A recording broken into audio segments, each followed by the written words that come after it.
siapa yang menyerahkan.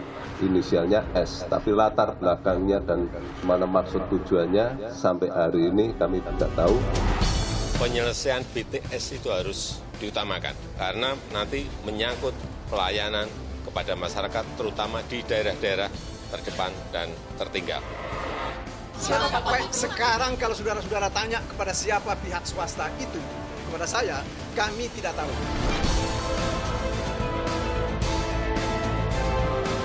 Wilayah Kota Medan menyampaikan akan ditindak di lapangan walaupun harus ditembak mati.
BTS itu harus diutamakan. Penyelesaian hukum silahkan berjalan, kita hormati proses hukum, tetapi penyelesaian BTS-nya juga harus tetap berjalan. Karena nanti menyangkut pelayanan kepada masyarakat, terutama di daerah-daerah terdepan dan tertinggal. Jangan sampai kita sudah ada peristiwa hukum, BTS-nya juga terbengkalai. Ini yang saya nggak mau, ini tugas beratnya di situ. Penyelesaian proyek ini harus segera dilakukan karena sangat dibutuhkan masyarakat. Dalam acara serah terima jabatan dengan pelaksana tugas Menkominfo Mahfud MD, Budi Ari menyatakan agar jajaran Kominfo tetap bersemangat menjalankan tugas. Biarlah yang bermasalah menyelesaikan masalahnya. Ini memang seperti tadi arahan Pak Menko, berat sekali ya tantangannya. Tapi kita harus tetap optimis dan gerak cepat. Gak usah pesimis, kalau ada masalah biarlah yang bermasalah berurusan dengan masalahnya. Kita semua yang tidak bermasalah menyelesaikan masalah. Begitu kan? Kita jangan karena ada masalah jadi mentalnya surut.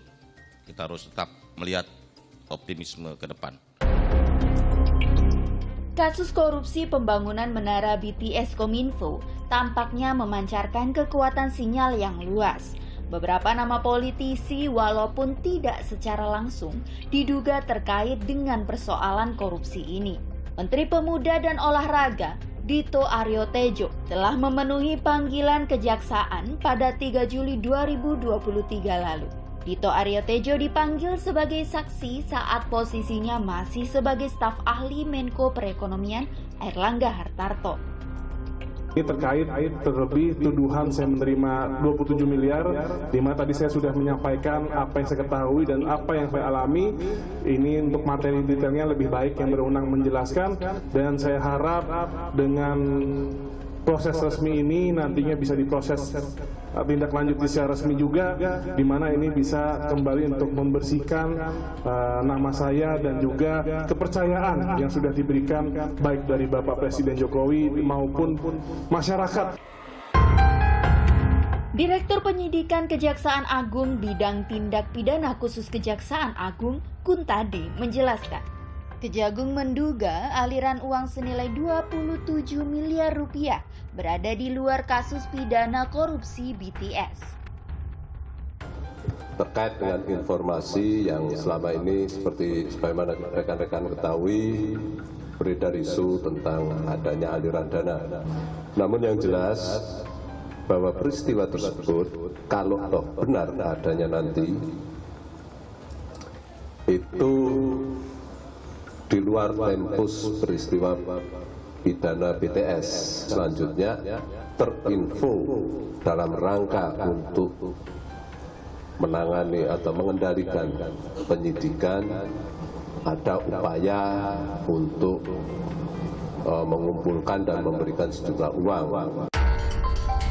Setelah pemanggilan Menpora Magdir Ismail, kuasa hukum salah seorang terdakwa Irwan Hermawan segera mengembalikan uang dalam pecahan dolar Amerika Serikat.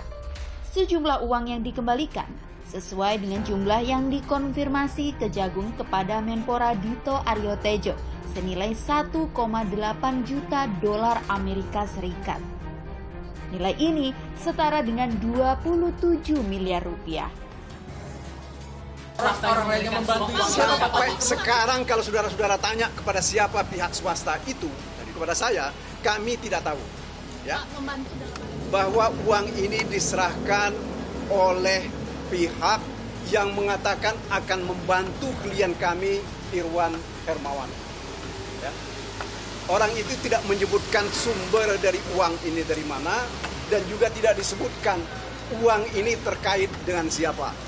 Ya, hanya dikatakan bahwa uang ini adalah untuk membantu Irwan Hermawan. Dalam penyerahan itu, terungkap sosok S yang diduga sebagai pemberi uang tersebut.